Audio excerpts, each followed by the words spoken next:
सलाम। आज हम डॉक्टर कोटनिस के जीवन और उनके योगदान पर बात करेंगे। डॉक्टर कोटनिस उन डॉक्टरों में शुमार हैं जिन्होंने अपने डॉक्टरी जीवन का इस्तेमाल मजदूर मेहनतकशों की क्रांति को आगे बढ़ाने के लिए किया। उन्होंने अपने डॉक्टरी जीवन को अंतर्राष्ट्रीय भाईचारे के लिए समर्पित कर दिया। कोटनिस ने धन संपदा, आराम तलबी के जीवन के बरक्स कठिनाइयों भरा जीवन चुना। उनकी जान पर हमेशा बमों का खतरा मंडराता रहता। ऐसे हालात में वे घायल मरीजों का इलाज करते रहे।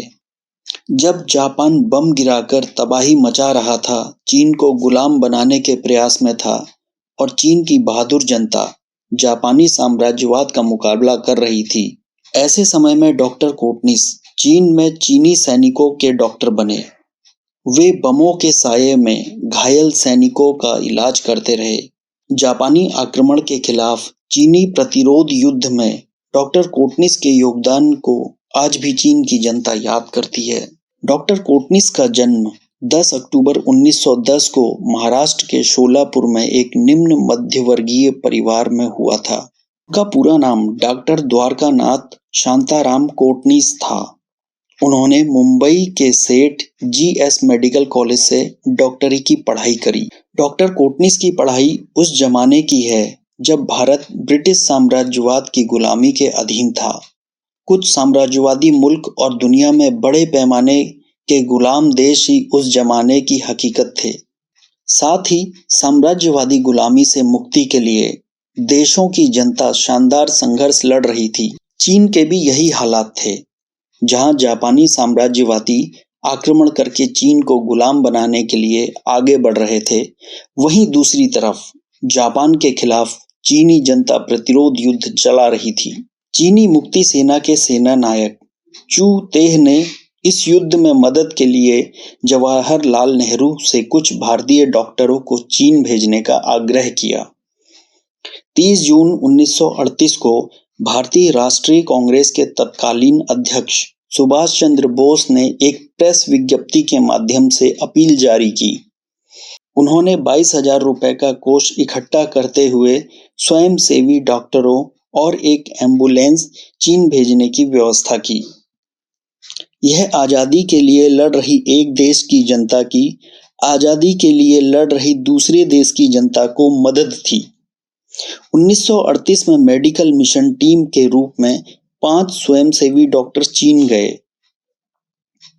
इस टीम में डॉक्टर कोटनिस के अलावा इलाहाबाद के एम अटल यह मिशन के नेता भी थे, नागपुर के एम चोलकर और कोलकाता के बी के बसु तथा देवेश मुखर्जी थे। टीम चीन में सबसे पहले हेबई, वुहान पहुंची।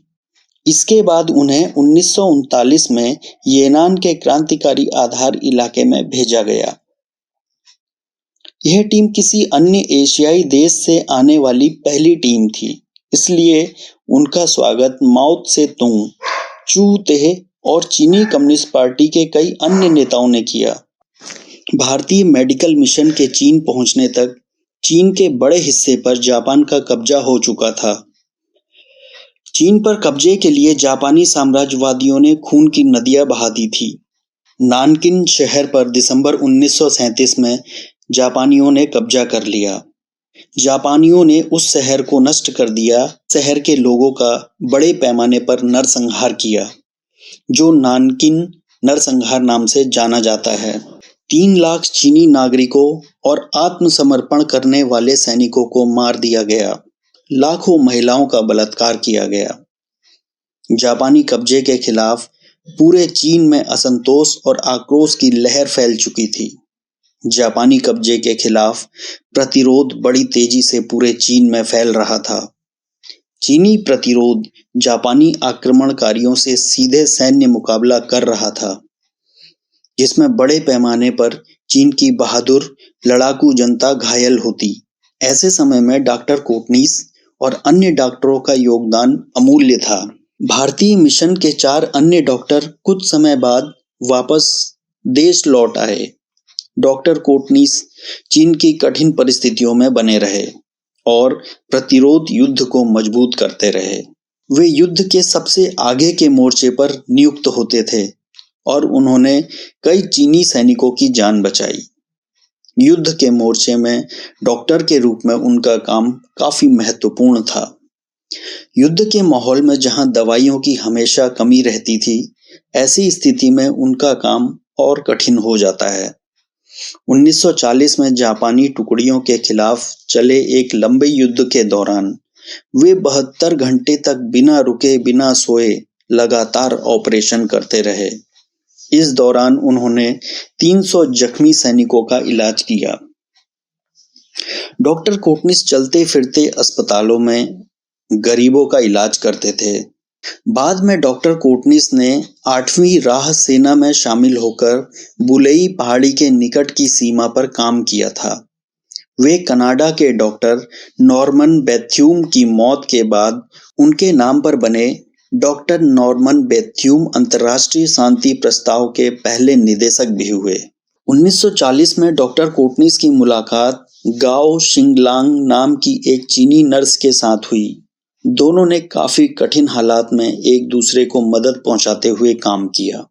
दोनों एक दूसरे से प्रभावित हुए और दिसंबर 1941 में दोनों का विवाह हुआ। युद्ध की कठिनाइयों ने डॉक्टर कोटनिस के स्वास्थ्य पर बुरा असर डालना शुरू किया।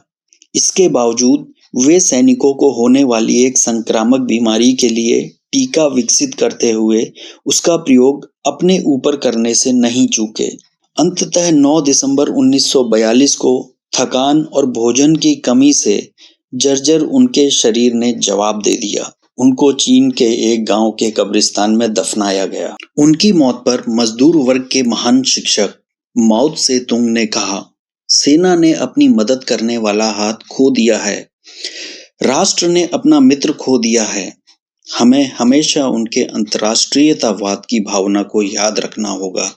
आज डॉक्टर कोटनिस को डॉक्टर बेथ्यूम के साथ याद किया जाता है। चीन के शिजियाझुआंग में डॉक्टर बेथ्यूम के साथ में इनका एक स्मारक है। यहाँ संग्रहालय में डॉक्टर कोटनिस की एक नोटबुक, सर्जरी के कुछ औजार, माओ तथा अन्य नेताओं के साथ उनकी तस्वीरें हैं। डॉक्टर कोटनिस के जीवन पर उपन्यास लिखा गया और एक फिल्म बनाई गई।